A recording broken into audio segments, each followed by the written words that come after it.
All right, are we live yet? I think we're live. Welcome on this Wednesday, September 20th, 2023, and it is 9:33 p.m. Hoping to get on a little sooner, but I had to do a few things. So anyway, here we are, 9:30, ready to go. We're gonna go through the contrasting difference between Jesus' gospel and Paul's gospel tonight. So that's what we're gonna do tonight. Jesus' gospel versus Paul's gospel. Paul admit he has his own gospel, and he doesn't learn it from anybody. He made it up. Well, actually, it was basically made up. Anyway, all right. So welcome. I wonder if that's Grace coming in. I knew somebody that gave me a thumbs up was coming in. Good to see you tonight, D. I hope you're doing well. Hope all is good in Deesville. In D-land, I hope everything is doing good and your weather's holding out good still. I'm grabbing some books to prep this up on. Alright, that's enough. Alright, I think we're good to go here. Yeah. How was your day, D? Hope everything's going good. Yeah, the door's open. I had a little bug in here. I had a good day. Had lunch with your sister and brother-in-law. Nice. That sounds like a nice day. That's a nice Tuesday. Very nice. I worked around my house today. I got a lot to do around here, so I have about 1,000 cherry tomatoes, and I think they just went bad in the fridge. I'm not sure. I pulled them out to put them in the blender. I don't know. I don't like cherry tomatoes. They got a weird smell to them, and it's so weird when you cut up cherry tomato and there's green inside with green seeds, and I don't know if I like that. Anyway, I was gonna make some kind of sauce out of it, but I don't know. I accidentally got cherry tomato plants, and I got literally thousands of cherry tomatoes, and I haven't eaten one of them. I don't like them. I want regular tomatoes. But I do have other regular tomatoes too. I will be making spaghetti out of. I'll be making spaghetti out of my tomatoes, my big tomatoes, and my bell peppers out of the garden, and my onions out of the garden, and chives out of the garden, and basil out of the garden. We ate chicken Genovese, and that heart always covers up. Why is that heart? The heart always covers up the comments. Maybe I'll change the heart to a 100. Will it take up less room?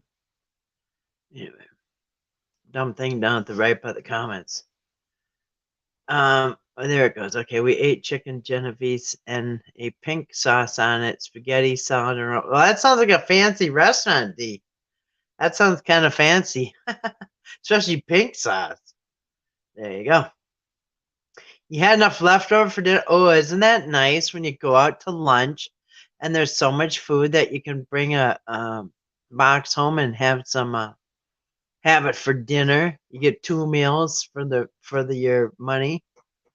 I mean, I think that's good. That sounds like a good day, D. I bet maybe uh you're on the right track there. It is a fancy restaurant in town. Yeah, it sounds fancy. Well, anywhere where chicken has a last name, it's fancy. Pink sauce. There you go. That speaks for itself. That's fancy. Salad in a roll. There you go. Yeah. Yeah. That sounds fun. Yeah, I just worked around my house. I'm really busting to get some projects done.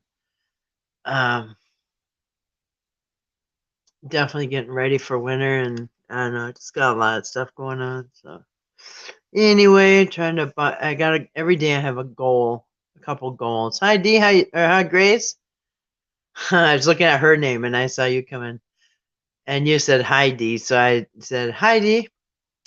Anyway, hi Grace. Hi Mama Cat. Shalom, ladies. Greetings, salutation. Good to see you tonight, Grace. I hope you're doing well.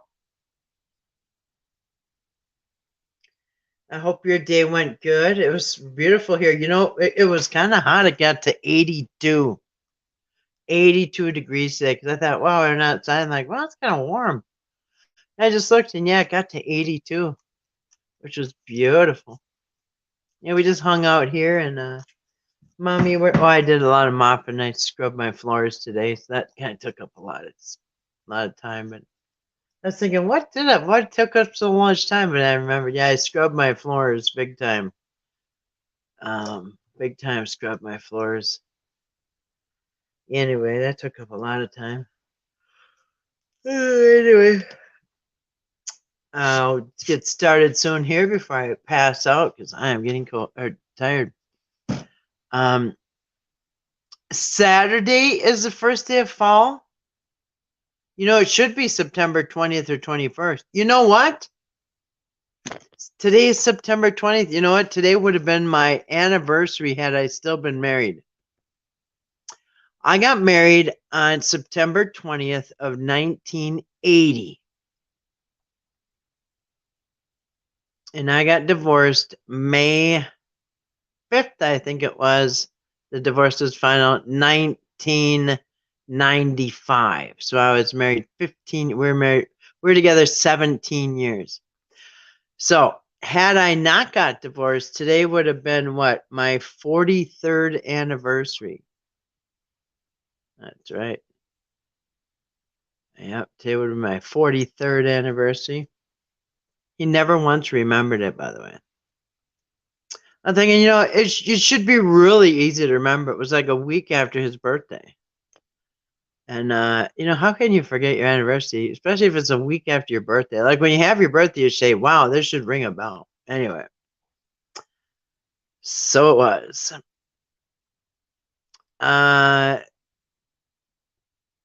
OD sounds fantastic. Yes. Doesn't that fancy restaurant sound good? I've never had chicken Genovese. Well, maybe not.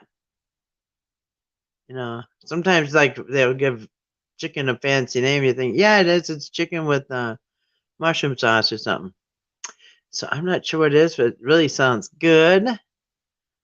I love chicken. I feel like chicken tonight. Remember that commercial? I feel like chicken tonight.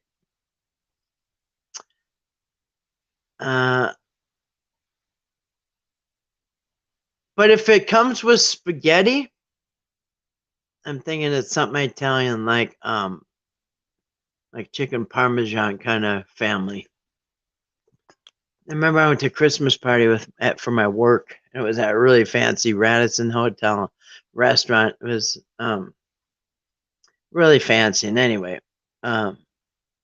I thought we were having lasagna. I went over there and went to cut a piece of lasagna, and I'm thinking, what the heck is this? My friend who I went with, she said, it's chicken parmesan. I'm like, what are you talking about? Why would it be in tomato sauce?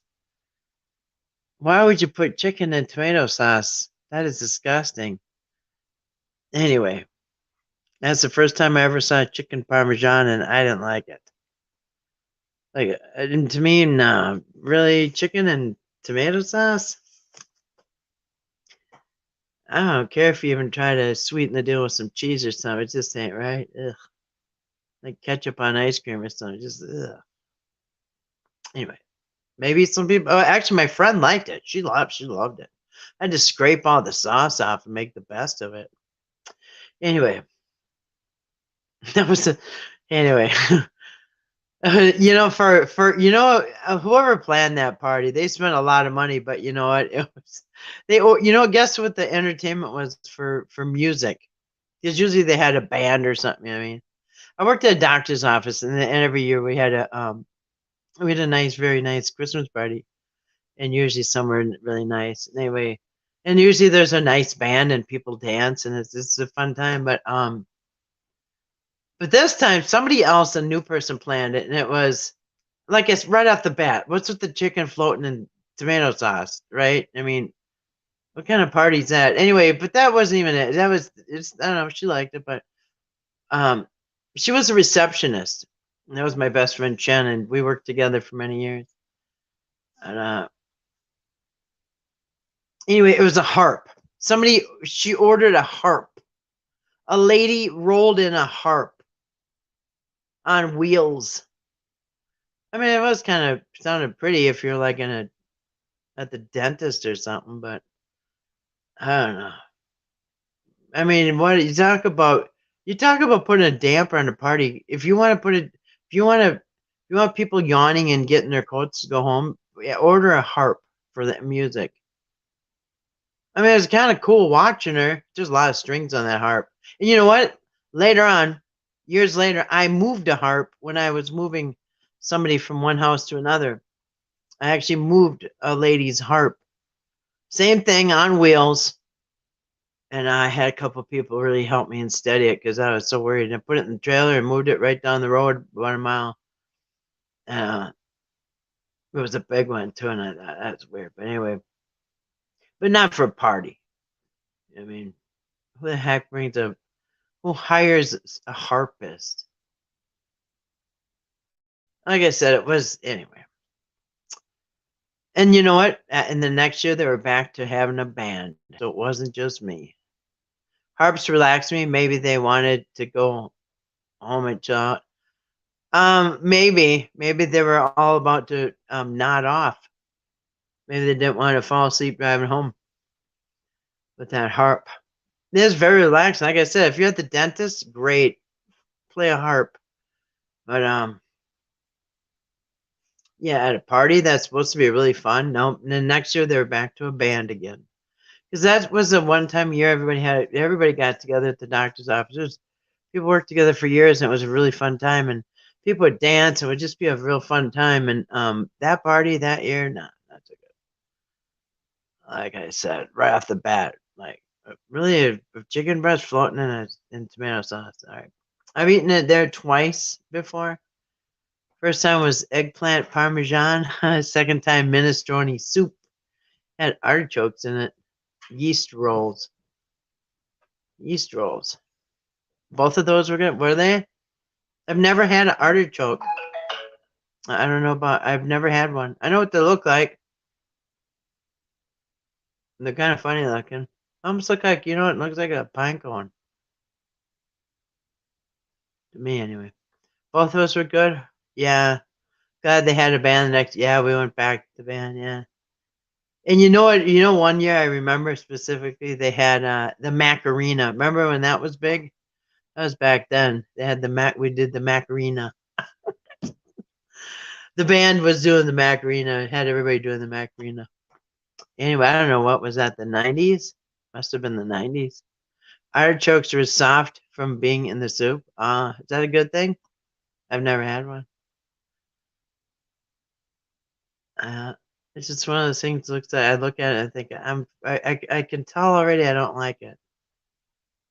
Yeah.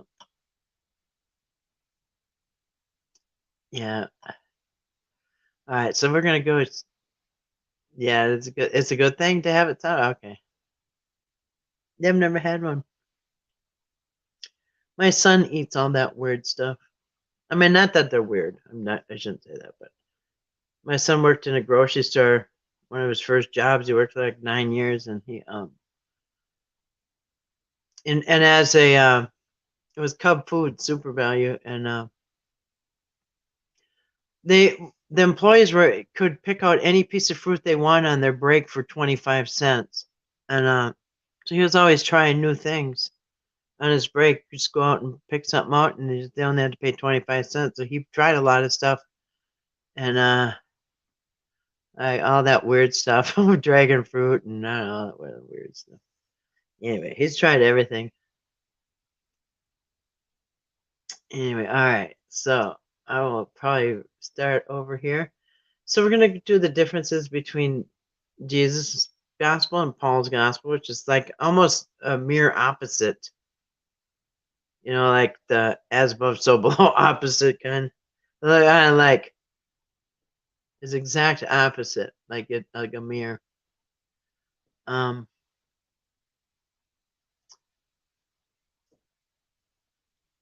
Because people say no, the mirror is the same image. No, it isn't. It's complete like it's backwards. You raise your right hand, it looks left in the mirror.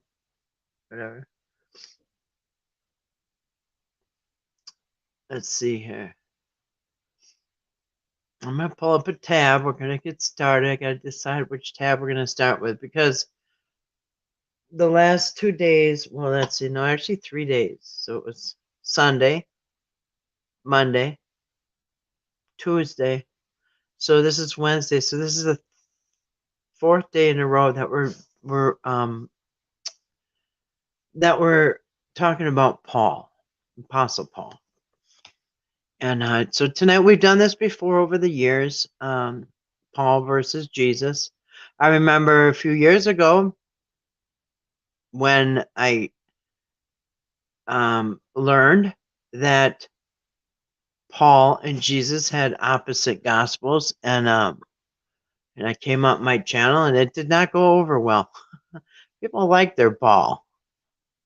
People like their Paul, you know what I mean? And I had people drop off because how dare you say Paul is a false apostle? Anyway, that was a few years back. And people will defend Paul with their life. They don't even care what the evidence is against them. There's just people are like, I don't know. There is some people like that. That no matter what they do wrong, people just stick up for them. There's people like that today. You know what I mean? No matter what they do wrong, people still stick up for them. And there's even famous people like that too. Like one famous person can do something and they'll just everybody condemns that person. And then somebody else will do it and they'll just say, that's just him.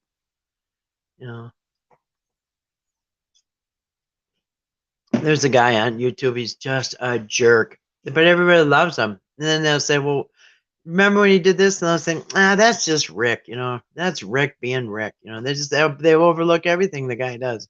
I don't know. Some people are just like that. Like, no matter what the guy does, they just love him even more, even though he can. Anyway, if everybody gives him a pass, that's just Rick. Rick's being Rick. Anyway, all right. Well, so where should we start? We should probably start with. Actually, first of all, let me shut a couple of these tabs down. My computer was really slow because I was trying to. I didn't shut it off for 2 days because I had an important document I was typing out, and it wouldn't let me bookmark it. It was really weird. It wouldn't let me bookmark it. It was like on a government site. So it's the first time I've ever not been able to bookmark something. It was weird. So I just didn't turn my computer off for 2 days, and then I had just did a number on it. So I shut everything off and turned it back on, thinking we were going to be all okay, and it was still mad. Oh, okay. Good night, Dee. Well, listen. Okay. Good to see you tonight, Dee. Glad you had a good day.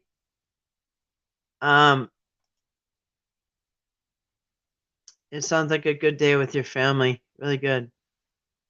Thanks for coming in tonight, Dee, and thanks for the thumbs up. Anyway, that sounds really good. The chicken sounds good. All right. I love chicken. I live mostly on chicken and beef tacos.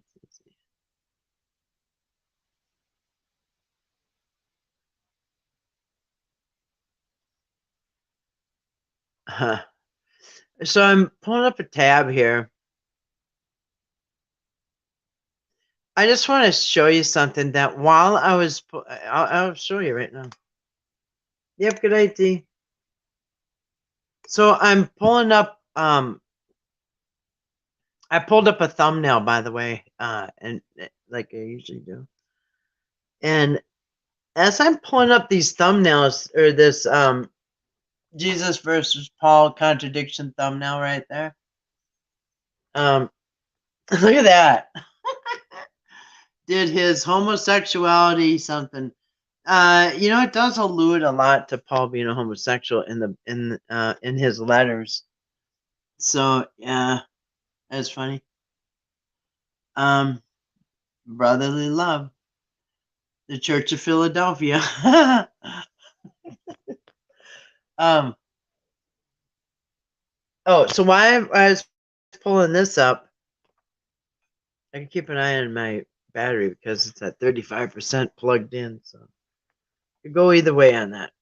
I'm at 35. So anyway, I found this. Look at what came up as the Paul contradictions. Let's look at the contradictions. This came up when I pulled the Paul thing up. In fact, what is it under? I don't know, but this came up. Bible versus Quran. The Quran. Bible says you must kill and destroy those who worship another God, according to Exodus 22:20. The Quran says be righteous and act justly towards those who worship another God. Oh man, not looking good for the Bible. I mean, yeah, the Bible's definitely into genocide and all that stuff.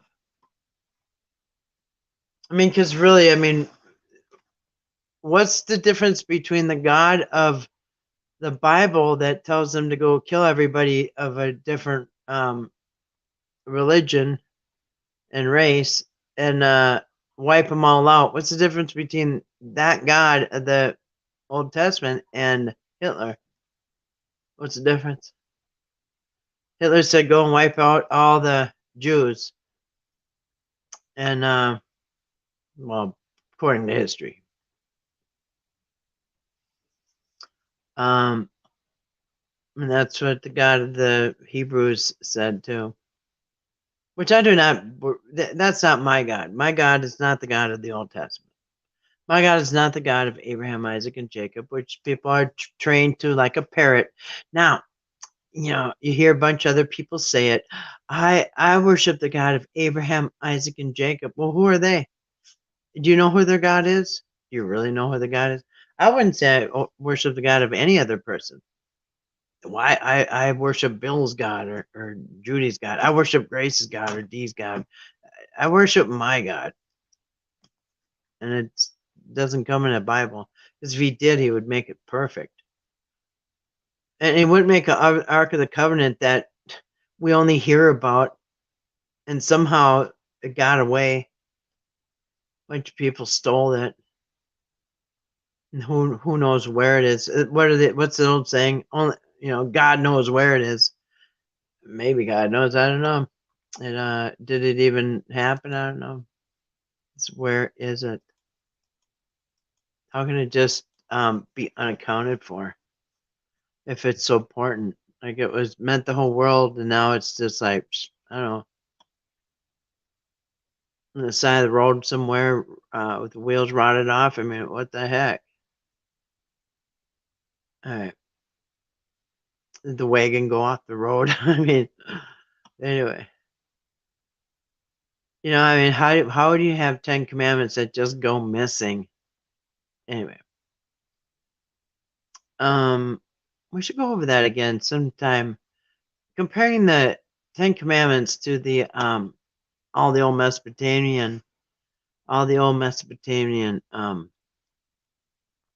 God commandments, I mean, or other cultures. All right, I gotta get that one off because that's all blurry. All right. All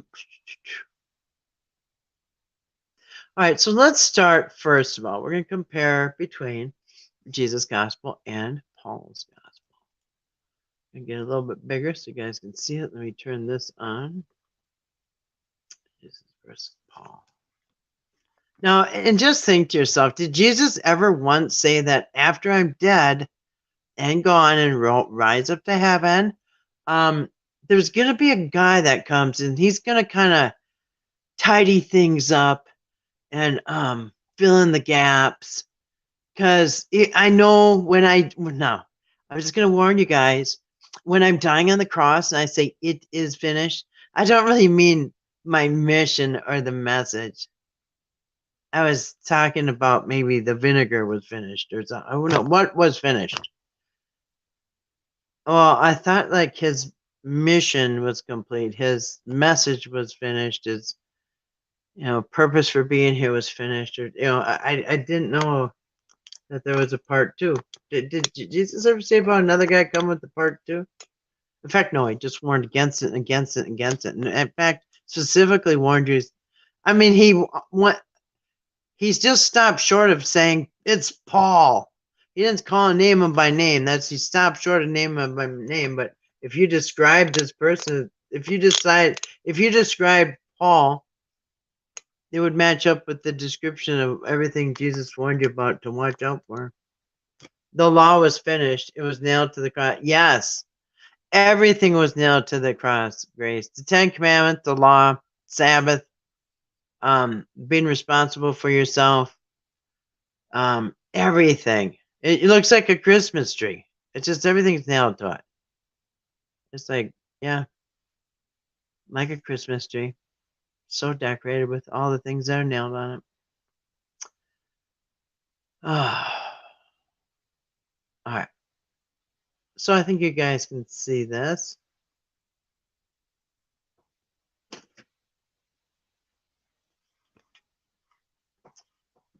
Yes, everything was nailed to the cross. You know, it's so weird to it because everybody's so used to hearing it's nailed to the cross. Well, I remember a few years ago somebody said the cross is a Roman pagan symbol of death for a rebel. You know what I mean? For rebellion. When you rebel against the Roman government, that is your punishment. It's like a special death. Like if we had a special death for people that murder children, say it would be hanging in the gallows or the electric chair or whatever. It's a very specific death, but it's like the worst possible painful death that's done publicly. Not like they're gonna just go behead you, in the courtyard somewhere. No, they want everybody to see, and they want to drag it on for days. So they put you on the hill, actually, so everybody right outside the city. So everybody can see you and what you did, and what they would do is put your name and your crime on that plaque above your head. So it'd be, the person's name and then the crime they committed. So and it's always some kind of insurrection against the government or standing against the government, rebelling against the government. And that's what Jesus did. So anyway, it's a Roman symbol of that death, the specific death for people who rebel. And so it's just weird, people hanging around their neck. And we've talked about this before. Like, what if he had gotten an electric chair? Would everybody be having electric chairs on their necks? What if he was stoned to death? Would everybody be hanging a pile of little stones around their neck? I mean, or what if he was, burned at the stake? Would they all have like flames on a stake? You know what I mean? And then would you be saying, Jesus nailed everything to the flaming stake, or Jesus nailed everything to the electric chair? I mean, he did it all in that electric chair. Jesus did it all. Nailed everything to the, lethal injection table. Anyway, all right. Let's start this because I got a lot of things to go through. So I got to move this along here. Chapter is, yes, everything is. Except Jesus must have forgot a whole bunch of things because Paul, and I guess Jesus' message was flawed because Paul has to come and redo everything Jesus did. Messy. So, let's go over this, shall we? Oops, I got a few things to go over, so we'll get started. All right, let's start out with this, okay? The salvation part of it. Slavery, women, Moses, all this. the basic messages. So Jesus on the left here in blue, and Paul in the right here in red, pink, whatever it is. So on salvation, Jesus said, based on universal compassionate love without regard to faith or belief. Now, I hope Christians see this, because I know a lot of Christians want to condemn anybody who doesn't believe in Jesus to go to hell. As a matter of fact, remember in Romans 2, it told you it doesn't matter. It had not one thing about belief, faith, anything like that. All it had is what your actions, that's what you judge on, your actions only, not on what you believe. In fact, we just went through another thing. It says whether you're Jew or Gentile, doesn't matter. You got the same rules. Okay, wait a minute. Why would the Gentiles even have rules? They must have a shot, huh? Anyway, based on universal compassionate love, without regard to faith or belief. That's in Matthew 25, 31 to 46, and Luke 10. Now, 25 to 37. Paul says, based on faith and belief without regard to good deeds. That's pretty much opposite. So based on faith and belief without regard to good deeds. And here's all the verses. Look at all these verses. Grace and faith and nothing else, honey. Romans, 2 Timothy, Ephesians, Galatians, Titus, right? All kinds of letters that you're based on faith. Your salvation is based on faith and belief without regard to good deeds. Not what Jesus said. Next, for slavery. And you know what? Really, that's another thing that I see very flawed in the Bible is the God of the Old and New Testament is pro-slavery and pro-owning human beings, and doesn't even regard them as human beings. They're half human. What are they called? Half human. Anyway, and when there's commandments to the slaves, it tells you to fear and obey your human master. That's what it says. You have to fear and obey your human master. That's the message, supposedly from the Old Testament God to the slaves. Obey and fear your what? Your human master. What am I? Well, you're half human. And same with the women too. They're half human. We're one step above a goat, but maybe equal to 2 goats.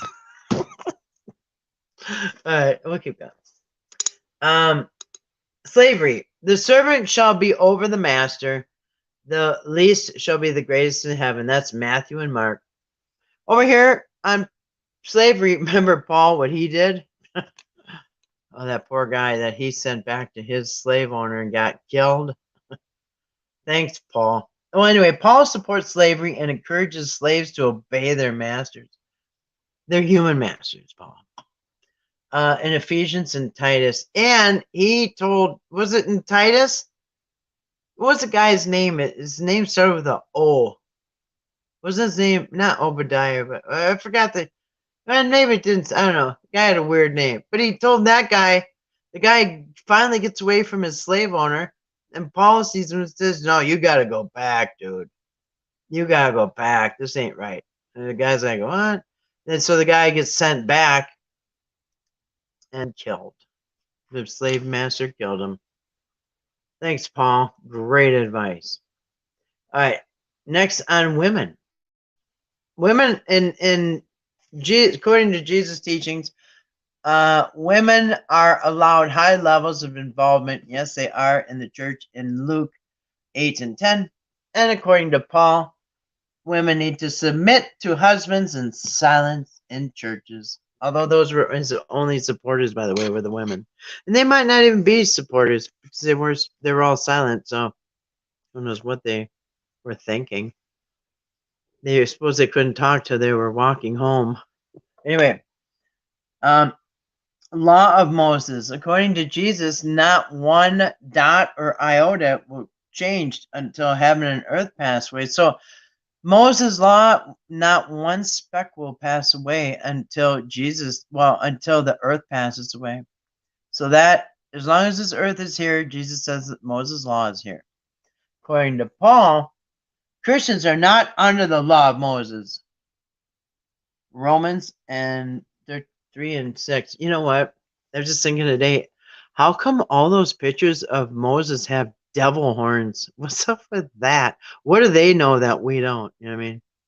But looking back and having studied and studied and studied, I can see why they put devil horns on Moses. Just saying.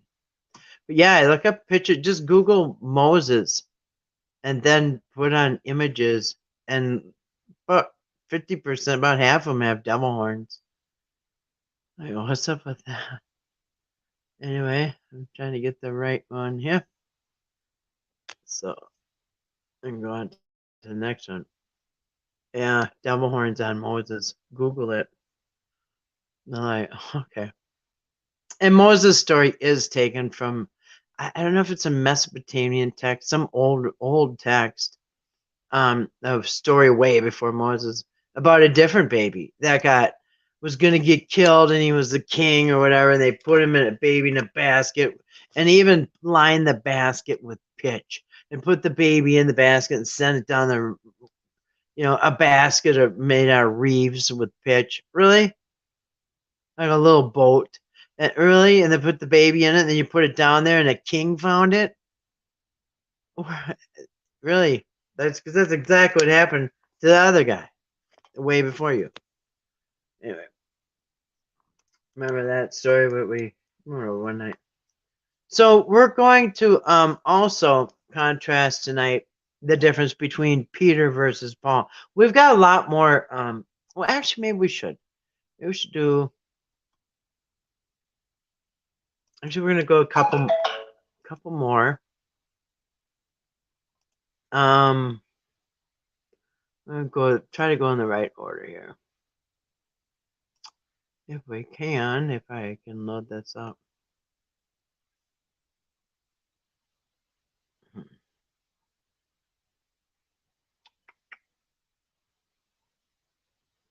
All right.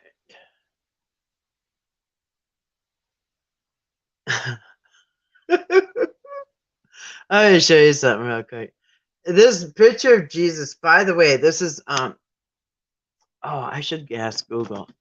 So the picture that everybody knows of Jesus is actually came from the Pope's son. Which Pope was it? Yeah, wait a second. Who? Wait a second. How should I word that? Which Pope's nephew was Jesus depicted after? Here is information from Wikipedia. Yeah. Caesar Borgia. Caesar Borgia. That's who the original Jesus is. Because the Catholics knew that they needed a face to go with this Jesus character. Like a face. We need a face. We need a painting of a face. What are we gonna make Jesus look like? So the Pope had a nephew, and the nephew was Caesar Borgia. That's, in fact, my phone's all cracked, otherwise I'd show you. Yeah. Here it is. I'll show you. So here's the original, the first picture, the first time they came up with somebody who's going to be Jesus. This is one. My phone's all wrecked, but I've got the phone I'm using right now, and this is my other phone. So that's the Pope's nephew, and it is the first Caesar Borgia. I don't know. I can't. The phone I'm streaming on can't focus it when it's streaming. So yeah, Caesar Borgia. That was the first. That's where the picture of Jesus came from. All right, the picture that you know today. But I always laugh at this one. Because I know a guy, he used to work for me, and he looked just like that. He looked just like that. His name was Dave. All right. It was actually Dave's friend, Dave. My Dave who passed away. Anyway, he had issues, and he had to. Anyway, he wouldn't show up at work, so he had to go somewhere else. All right, I'm trying to pull up the right one here. This one. All right, I think these visuals are pretty good. So, all right, blow it up. See, when I blow it up, though, it gets all blurry, but I'll just read them. All right, so here you go, Jesus. Are you a Christian or Paulinian? No, Paulinian. Are you a Christian or Paulinian? Because I'm going to tell you, most people are Paulinians. Most people follow Paul. I just saw Drew Bloom again. He's exposing Robert Bullock or some guy, and of course pulls up all Ephesians, 2 Timothy. Everybody, all the Christians always pull up Paul. They go by Paul. All the rules of Paul. Just think about it. 99% of Christians that you know, they're not following Jesus because Jesus follows the Torah. I mean, Jesus didn't follow Paul. He would never, ever. And neither would his disciples. And that's why they butted heads all the time. So, are you a Christian? Following Jesus Christ, or are you following Paul, a Paulinian? So, Jesus says in Matthew 5:17, do not think that I've come to abolish the law of the prophets. I have not come to abolish, but to fulfill them. And then Paulinian said, if you're a Christian, you say that. All right, so if you're a follower of Christ, you tell people, don't think Jesus came to do away with the law. He's not come to do away with them. But if you are Paulinian and follow Paul, you say, no, Jesus abolished the law. He did away with the law, with all his commandments and regulations. He nailed them to the cross. They're done with. Jesus fulfilled the law. It is finished. It means there's no more law. That means you're a Paulinian. You follow Paul. All right. If you follow Jesus, you follow the Torah. If you follow Paul, you say there's no laws. Laws are actually, Paul says they're a curse. Law is a curse. I'm sure all the Jews that heard that clutched their heart like Fred Sanford. You know what I mean? Anyway, like the worst thing you could say. And for a Pharisee, somebody who studied the law, a law expert, and actually went to school with Gamaliel, who was actually the top expert in the whole world at the time. Matthew 5:18. If you are a Christian, you go by Jesus. And Jesus says in 5:18, the very next verse, for truly I say to you, until heaven and earth pass away, not one iota, not one jot will pass from the law until all is accomplished. Well, till heaven and earth pass away, remember? Not just till he goes, heaven and earth pass away. That's what a Christian says. Now, if you're a Paulinian, you say, like Romans 10:4, Christ is the end of the law, that everyone who has faith may be justified by faith. Faith and grace and nothing else, honey. Then that means you're a Paulinian if you say that. That's what Paul says. A Christian, if follows Jesus, would say in Matthew 19:17, if you want to enter into life, keep the commandments. That means you're a Christian. If you're a Paulinian, you follow Paul. Paul says, by works of the law, no human being will be justified. Yeah. Hey, Keto Church, it's making sense good. I'm trying to keep it simple so people understand how opposite that Paul teaches from Jesus. You know, as a matter of fact, don't get me wrong.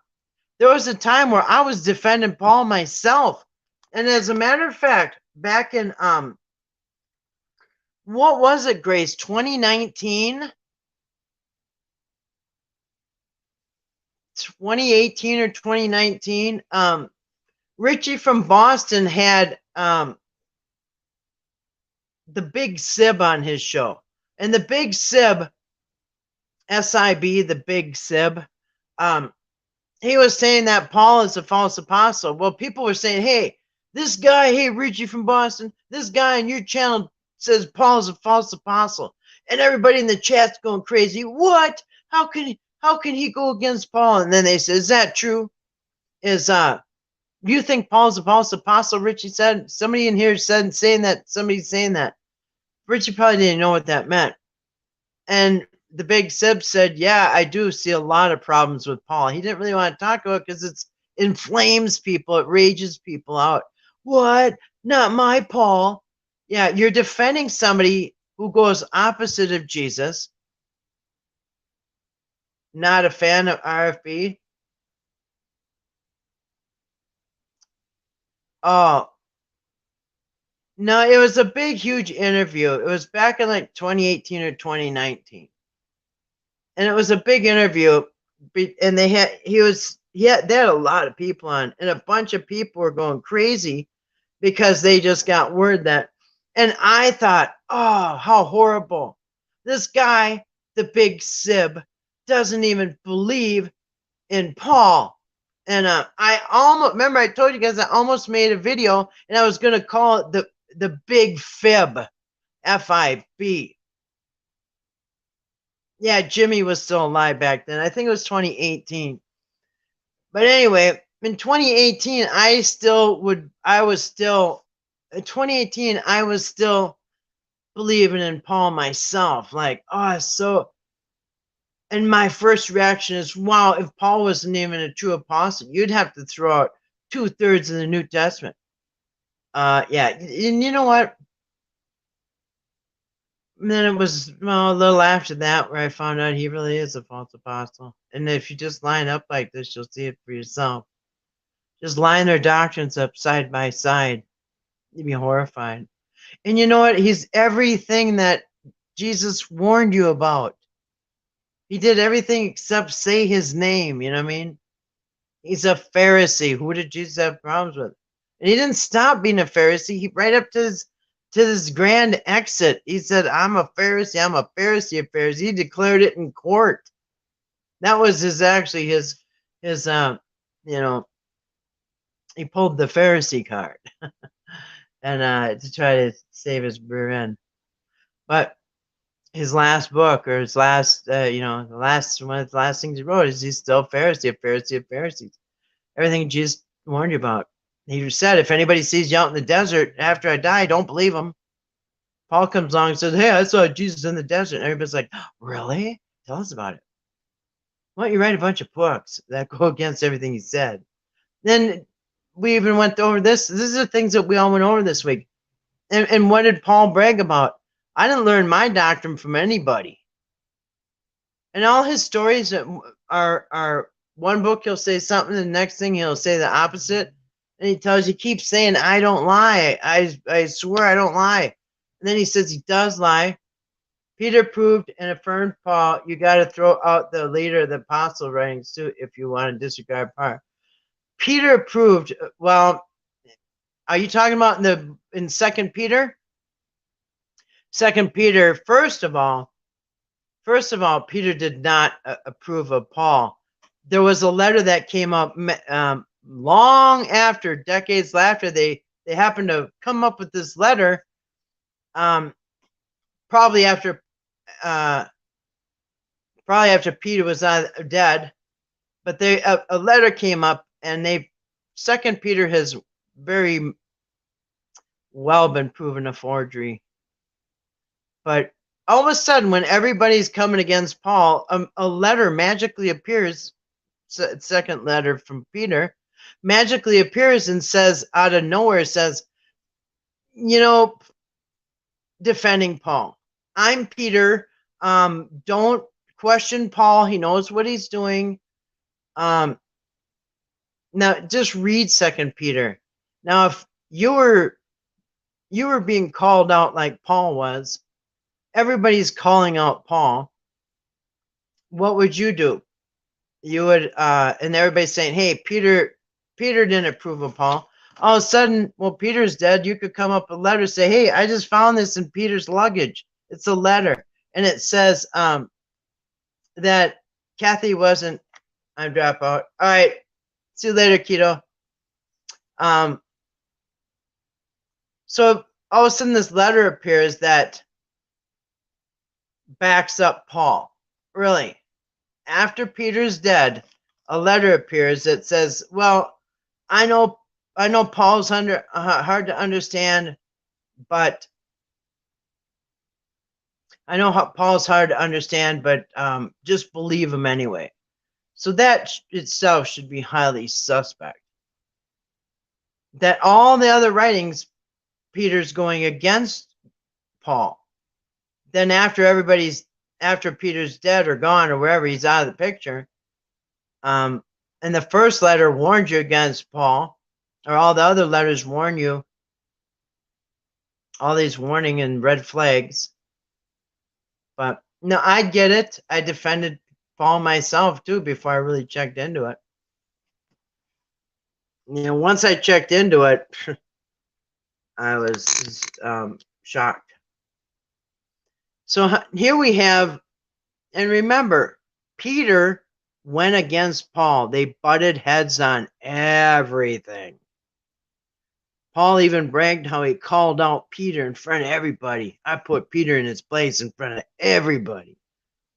Really, very good for you, Paul. So, but Peter and Jesus taught this same message. Why? Because Peter was Jesus' disciple. Paul never met Jesus, unless you believe the light flashing in the woods or in the desert, wherever. Sorry, I said woods. I'm getting it mixed up with Joseph Smith. He's got the exact same Dionysus story. In the story in Dionysus, same thing. The guy is out in the wilderness, gets knocked down by a bright light, and says the guy's name and why are you persecuting me? Peter wanted to be approved by men. So, and this is kind of a fascinating phenomenon, how everybody's willing to take Paul's side over Jesus and his disciples. That's fascinating to me, how everybody wants to back up Paul. Is that the goal, approved by men? No, I think that they are taking the side of Paul over Peter. And I've been talking about that. People will do that. They'll take Paul's side over Jesus. They'll take Paul's side over Peter. They'll take Paul's side over James. They'll take Paul's side over John. It's a phenomenon where people will defend Paul to the death rather than this is right in the, you know.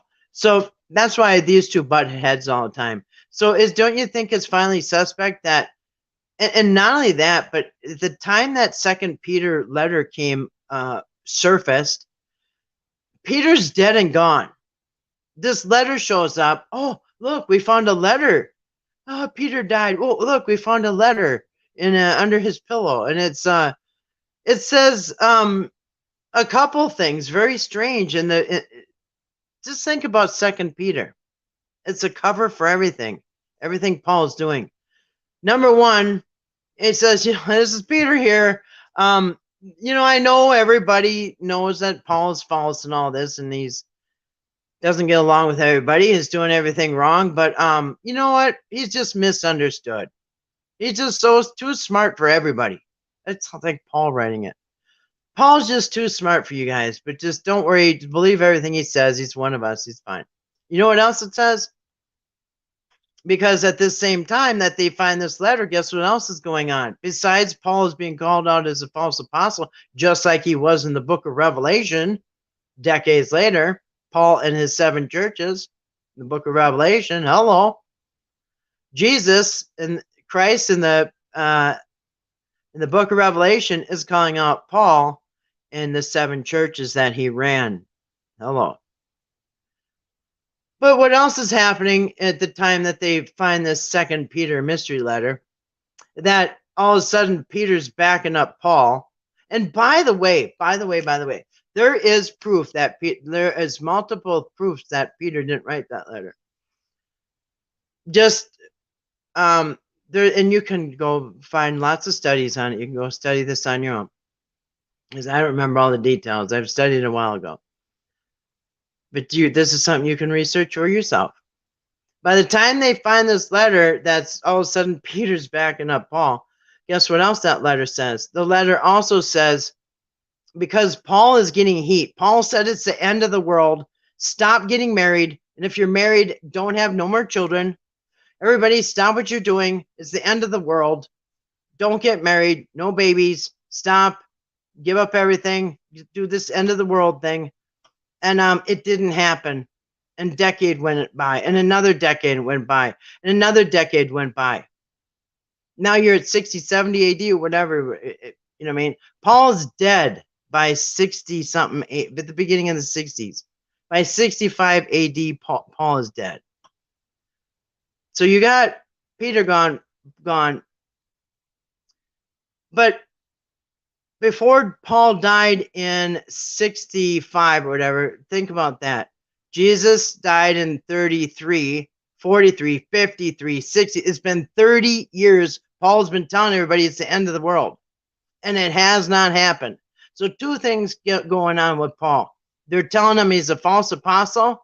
Everybody's doing it. The churches are going haywire. Everything's crazy. And number two, the end of the world never happened.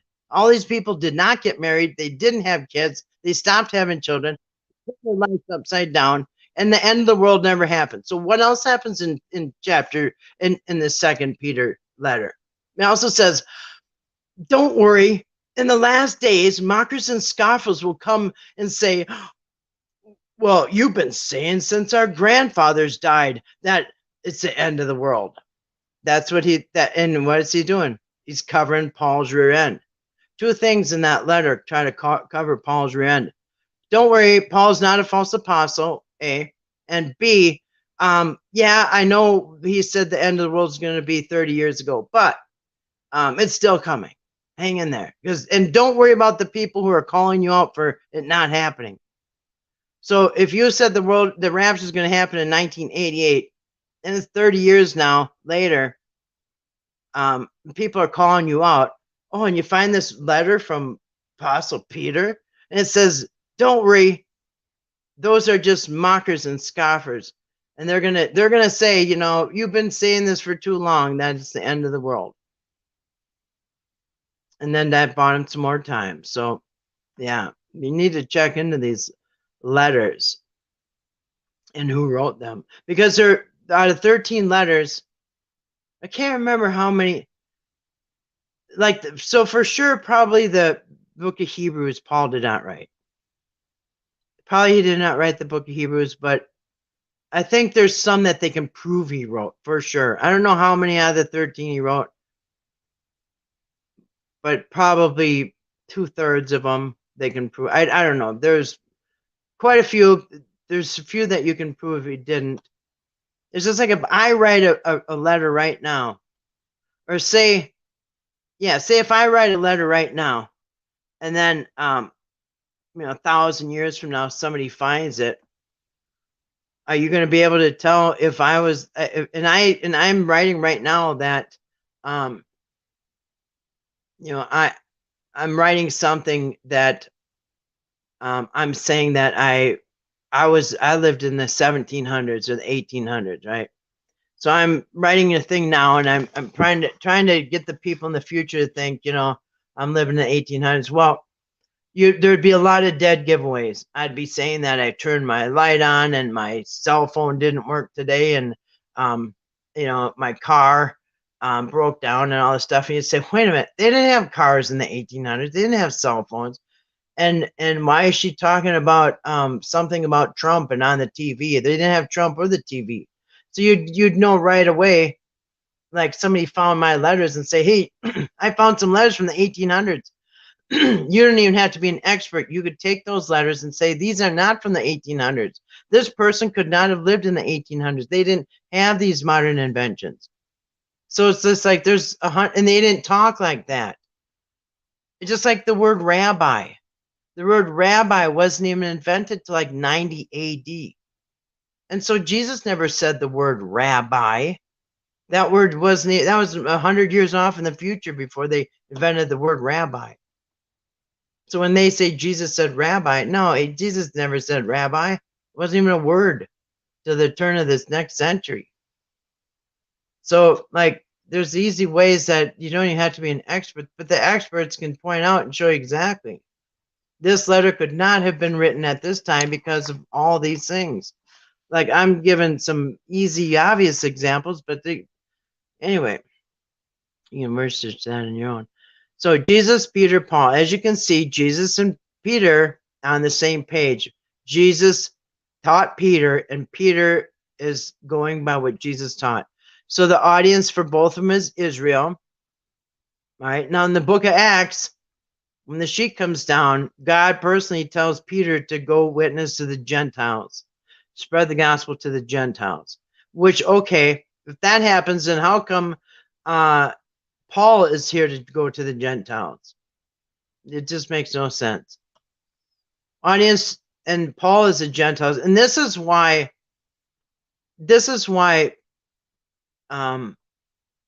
Peter and the original disciples didn't really get that many followers.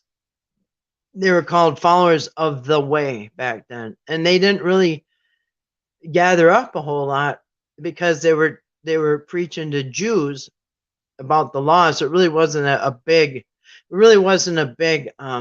new religion or anything.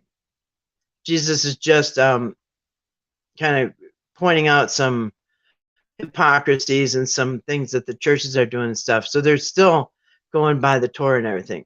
But Paul's audience is the Gentiles.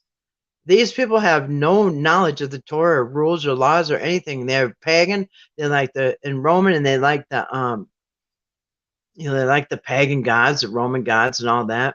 So the Gentiles, they're up for anything.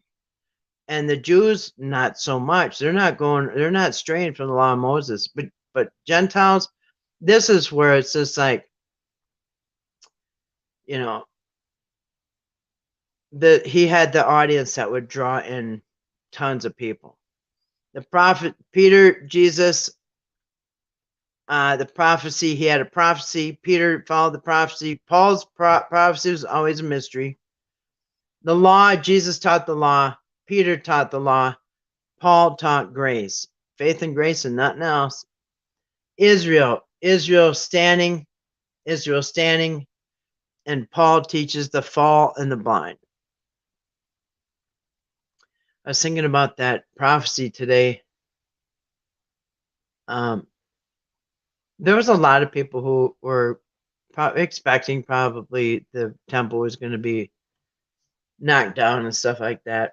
Because at that time, the Romans were like, they're already occupied the city. They're already in charge of everything. It's just a matter of time. It was like people knew there's a clock tick, and that's where they're crying out for a Messiah to do what? What was the Messiah supposed to do? When this Messiah comes, he's supposed to restore Israel, give it back to the people, have a king, have a king sit on the throne again and be king of Israel instead of Romans running everything. And Jesus and Peter taught forgiveness is conditional, and Paul says you just it's all free. It's funny too that Paul and the modern day Christians, a lot of them will teach. They will teach. Oh, wait a minute. Yeah, I'll take this one. I was gonna say. Yeah, I'm gonna do this one next. Because I'm getting wrapped up here, so wrapping it up. Let's see. I think I got 2 tabs left. So.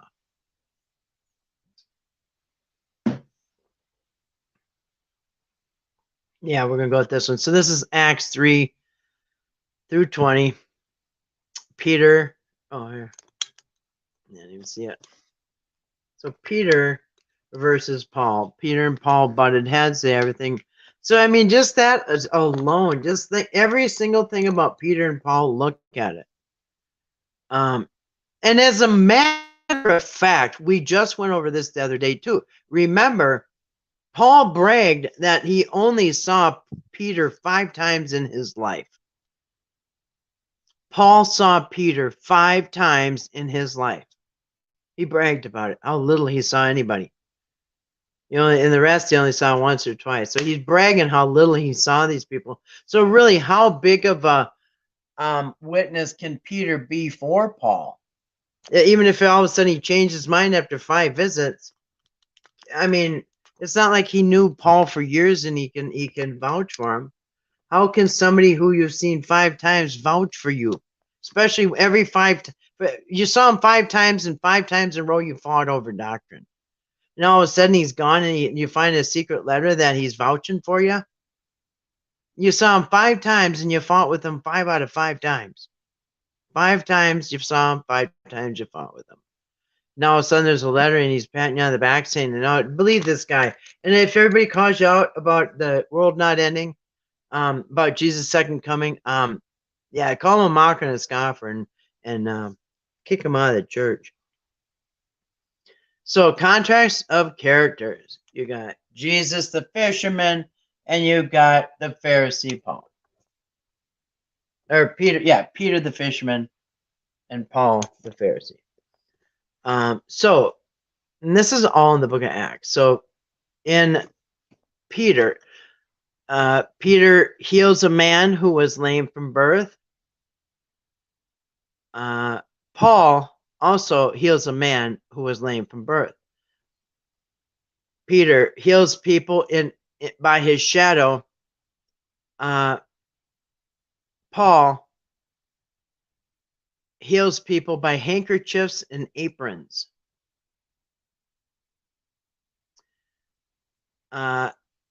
Peter, Jews are jealous of his ministry. Paul, Jews are jealous of his ministry. I'm not, I wouldn't even say jealous in Paul's case. I think they're just angry and disgusted. Anyway, as you can see, Paul it's almost like they based the Paul character off of Peter.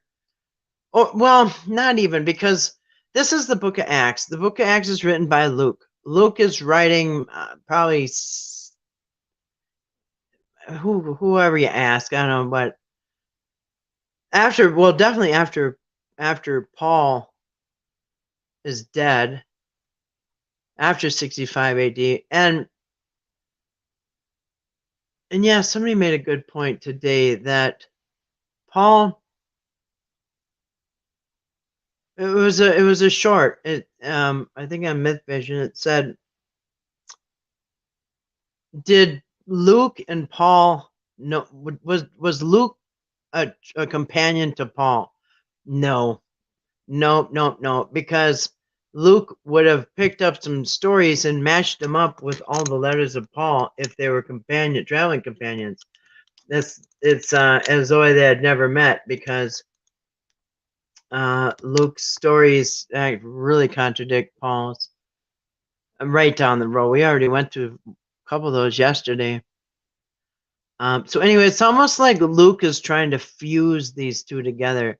He's trying to, like, when Luke's writing this, he's just kind of making them both the same. They both did this, they both did that, they both did this, they both did that. Peter raises Dorcas from the dead. Paul raises Eutychus from the dead, and that's a weird story. Remember, kid fell out the window and Paul goes and lays on top of him. Anyway, and he comes magically back to life.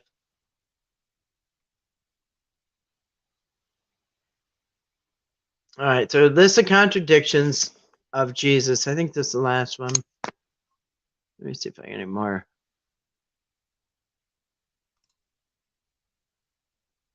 These tabs are just not having fun coming up. No. PDF. All right. And if anybody I don't know, I guess I could put the links in the chat. So there's a lot of these lists of contradictory and incompatible statements between Paul versus Jesus. There's so many of these sites you can look up. I just type it in Jesus gospel versus Paul gospel, and you'll get all the sites like this you want. On the time of the coming of the Lord, Paul says the night is far gone, the day is at hand. And this is why he had to come up with that second Peter letter saying, oh, in the last days, that's how we know it's the last days, because mockers and scoffers are going to say, hey, you've been saying this since our grandma and grandpas were alive. Anyway, so Paul says the day is at hand. Jesus says the time is at hand. And that's a big difference, you guys. That's a big difference. Because Jesus was talking about the coming of the end of the age. Whatever that is, the end of the age. Which is really, I mean, if you put it all together and do the, with Revelation, I guess it would be the end of the, I don't know, but coincidentally, it was also the age of Aquarius, I think. Wasn't the end of the age, well, the dawning of the age of Aquarius, but the end of Pisces. That's what it was, the end of Pisces. It was the end of the age of Pisces, which is weird. And that's a whole nother story you could get in. That's a big rabbit hole, the 12 disciples, the 12 astrological signs. We've gotten in that before. But and everything 12 disciples, 12 months of the year, all that, it matches up with the zodiac. A lot of the gospel does. But anyway, so was it the end of Pisces? And what is Pisces? The sign of the water. Everything in and so is it the end of the age, end of the age of Pisces, the the end of and just think about all the water. In fact, we did that years ago. All the symbolism of water in the Gospels, right up to, I mean, even the jugs of water, like the Dionysus turning big jugs of water into wine, and even in I can't remember if it's the Gospel of John, one of them where they said, for the Last Supper, go into town, and when you see a guy carrying a jug of water, follow that guy. And the guy with the jug of water will go into the hotel, and that's where you're going to have the Last Supper at. Carrying a jug of water. I mean, there's just water, baptism, water. So a lot of people made the connection. There's all kinds of studies you can do in that on the zodiac and Pisces and all that. But anyway, all right, on the source of truth and the true gospel. Paul says, and we impart in his words, not taught by human wisdom, but taught by the Spirit. Remember, Paul is saying that he doesn't get taught by words, which is really strange for a highly educated Pharisee in the law to be saying he's just taught by the Spirit and not books and all that. Just anyway, got another one here. For I did not receive it from man, nor was I taught it, but it came through the revelation of Jesus Christ. Well, that's when he was bragging about not even spending any time with the disciples. And then in John, Jesus, of course, is telling you he was given to his revelations by the word, sanctify them in truth by the word. So Jesus is telling you that the source of truth comes from the word of God. Paul's saying it comes from the Spirit. Where you say, what Spirit? On the word, on the God of the dead. Now he's not the God of the dead, but of the living. But that's what Jesus says. But Paul says, and Paul just really goes over the Christ crucified thing. The sum of the commandments, we've gone over that. Whom God has mercy. Right down the line. So I'm going to put this this one I will put this link in the chat. If anybody wants, this is a kind of a that's kind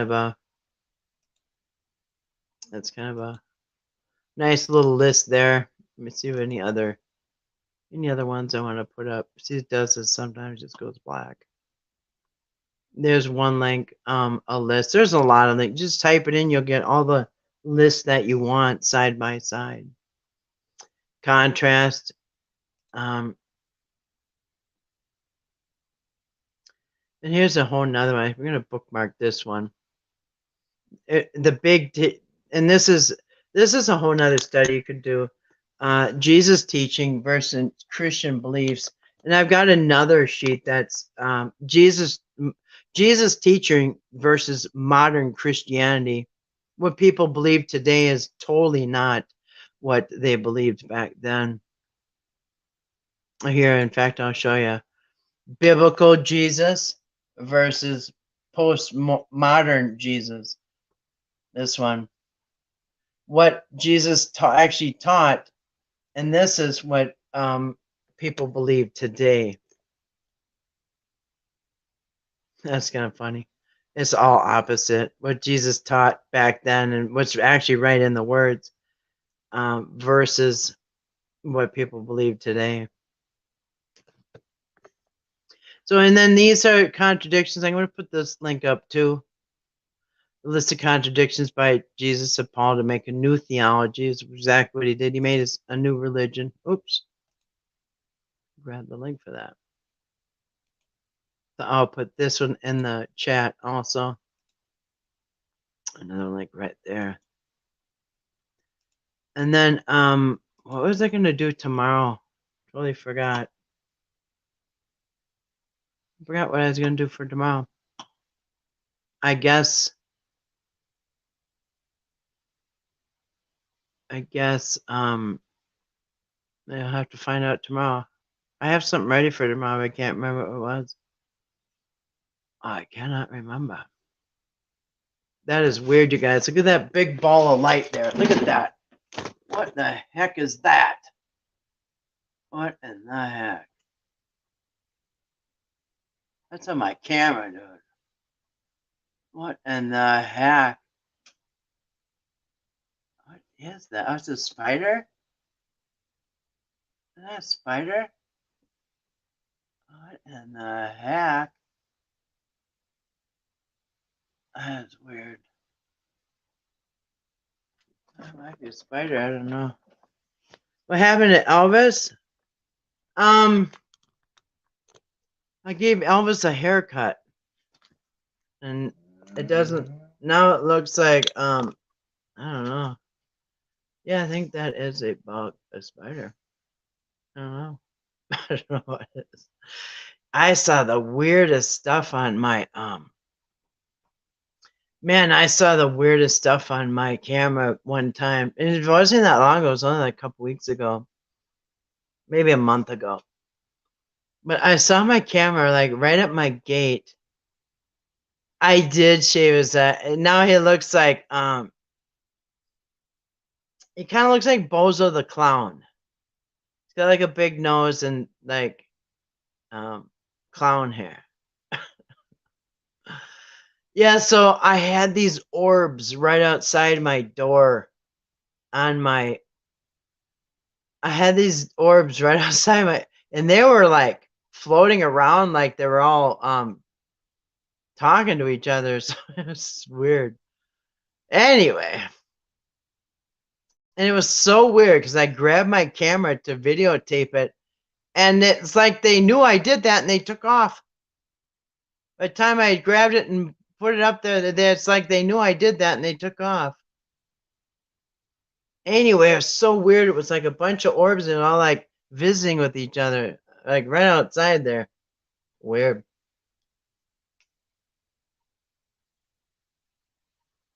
Anyway, weird, wild stuff. Anyway, so I see 2-liter J is homeless living on the streets of Sacramento. So anyway, I know he was kind of mean to us and stuff, but I don't know. Keep him in your thoughts, prayers, whatever it is, positive vibes. Poor kid, I don't know. Somebody threw him out. I seen a ton of orbs yesterday. Looked closer and realized they were flying ants. They just had really flying ants, huh? They fly right away. That's ambitious. That's cool. Yeah. Well, yeah. These were orbs because I see stuff all the time. I see stuff like this all the time, like that. If you see stuff like that, that's just that's a cobweb or something. You know what I mean? I don't know what that is. It's like a I don't know what. It's a cobweb or something stupid. These are not orbs. You can tell it's something on a web or something. So yeah, these are not orbs. People could fake and say they're orbs. But when anytime something's moving together like that simultaneously, like exactly together, that's on. That's Oh no, poor Jay. Definitely praying for him. Yeah, 2 liter Jay got booted out of where he was out on the street the other night. Cold dark street. He said little old 2 liter Jay is cold and out on the street. He got kicked out somewhere. So anyway, my first thought was, well, that's what you get for when you go around treating everybody like crap. If you do it online, imagine you do it in your home. But you know what? He's down. You can't kick him when he's down. You can't kick him when he's down. Poor kid. Feel bad for him. And you know what?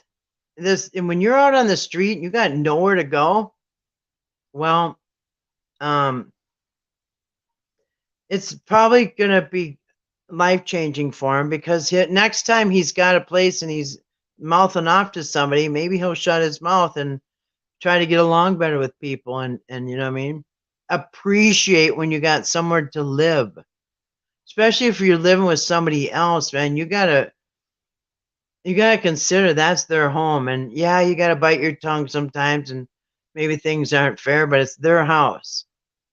And so he's young, he's very young.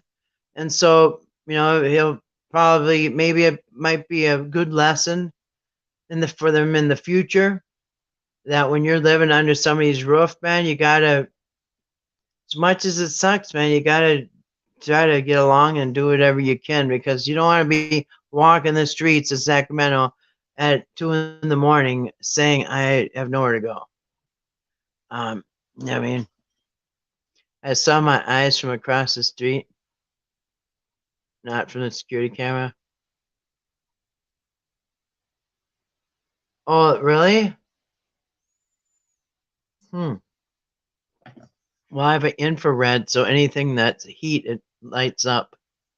Like anything human or animal or bugs, spiders, they glow in the dark because it's infrared, so it really shows up good. So yeah, if it's got any heat at all, it's gonna show up white. Yeah, poor 2 liter J. Anyway, so hopefully he finds a place to live and things turn around for him. Don't want to see anybody homeless. It's horrible. I've been there. It's horrible. He seems like a good kid, though. I think he'll be okay. Not that it'll be easy by any means, but I think you know what I mean. Yeah, yeah, I do. I think he's got it. I think, and he's been going through so many phases. You know what I mean? Drastic haircuts and crazy dressing up all crazy and goth and spiky hair and spiky shoes, and then the next day he's doing something else. And so I think he's just probably trying to find himself. You know what I mean? That's what happens. People try to find themselves. They get lost and try to find yourself, and that's good. I hope he does, and I hope the best for him. He does seem like he's got like at his core. I think he's a good kid too. I think when he's hanging around with end times teachers and those other people, that are jerks. I think it rubs off a little bit on him, but I don't think it's who he is. He knows more scripture than many YouTube prophets. Yeah. Yeah, I think he just, yeah. But I think he'll be okay. Hopefully, this will be a good lesson for him, a turning point, and all that good stuff. You know, a lot of times the worst parts of your life, when you look back, it's the best thing that ever happened. Him getting thrown out, maybe 10 years from now, he'll look back and say, you know, that was the best thing that ever happened. I got thrown out of there. Because then that made me get a job, and it made me work hard, and it made me get a place. And I knew I never wanted to be like that again. And it made me always pay my rent on time. You know, so sometimes it can be a positive change for the future. And looking back and say, yeah, it was a good thing I got thrown out. I needed that. It changed me. I mean, so anyway, hope the best for him. Sacramento, and then it's already like in the 50s in California at night, so that can be chilly. Anyway, all right, guys. Well, I'm gonna wrap it up and say goodnight. And yeah, I forgot what I had for tomorrow. I'm too tired to think, and I don't want to pull up bookmarks because my computer is slow as crap right now. So, all right. Well, Grace and actually too, Kathy, it makes you appreciate what you have and the real friends of time. Exactly. In fact, that's what he had on his title. 2-liter J thrown out in the cold by friends, family, and my mentor, or even my mentor, or yeah, something like that. So it sounds like everybody's had enough of them. So yeah, and it does. When you're down and out, you will find out who your real friends are. You know, it's kind of weird. You know, what's really weird. It's like the worst times of my life. You know who came to my rescue? Usually a complete stranger. Yeah. Anyway. All right. Well, I'm going to say goodnight. Thanks for coming in. Thanks. Good to see you tonight, Grace. Um, D, good to see you. Keto. Cheeto. I had that backwards. Good to see you. Warship and War Ministries. That's an interesting name. Warship and War Ministries. Good night to you. Anybody else that came in? Endure, don't quit. That's right. Yeah. Yeah. And I was homeless when I was younger, and you know what? Well, a while, but I was even not even that young. But it taught me to make sure never happens again. You know, so sometimes it can be a lesson, a good lesson, and a life changer. Anyway, so all right, thanks for coming in, guys. Hope to thank you for the thumbs up. Whoever gave me the 4 thumbs up, Grace and D were 2, and any the other 2, thank you. Appreciate the thumbs up. Appreciate you guys coming in to visit, and hope it's helpful. Good to see you guys. Good night, and